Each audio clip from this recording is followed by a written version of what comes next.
As the Supreme Court mulls the constitutional basis of Obamacare, states are wrestling with this question of, are they going to create the health insurance exchanges that the law asks them to create?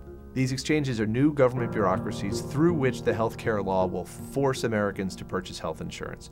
That health insurance is going to be overregulated, it's going to be overpriced. Some people's premiums are going to double as a result of this law.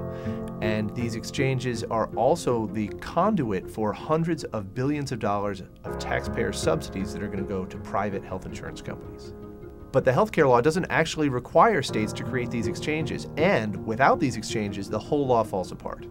For 2 years now, insurance company lobbyists and other supporters of the law have been telling state officials that if they create their own health insurance exchanges, that will prevent a federal takeover. And that's just nonsense.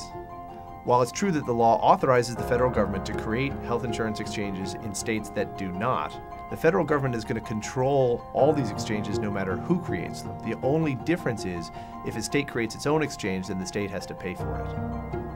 What states should be doing is refusing to create an exchange no matter how the Supreme Court rules. You can think of it as an insurance policy in case the Supreme Court doesn't do the right thing.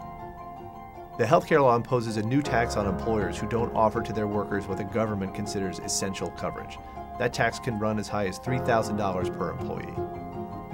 If your state refuses to create an exchange, then employers in your state won't have to pay that tax, and you'll be able to lure employers away from other states that do impose that tax.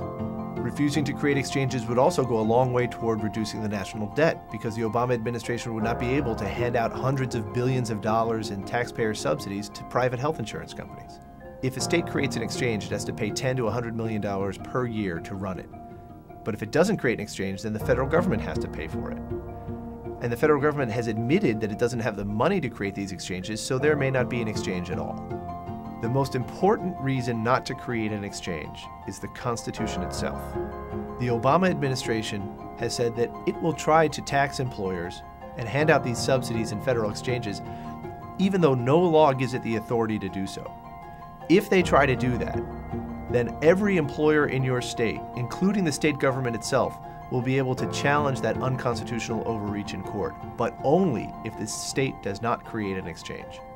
If the court strikes down this law, then those states will look prescient. If the court goes the other way, then those states will be in a position to drive a stake through the heart of this very bad law.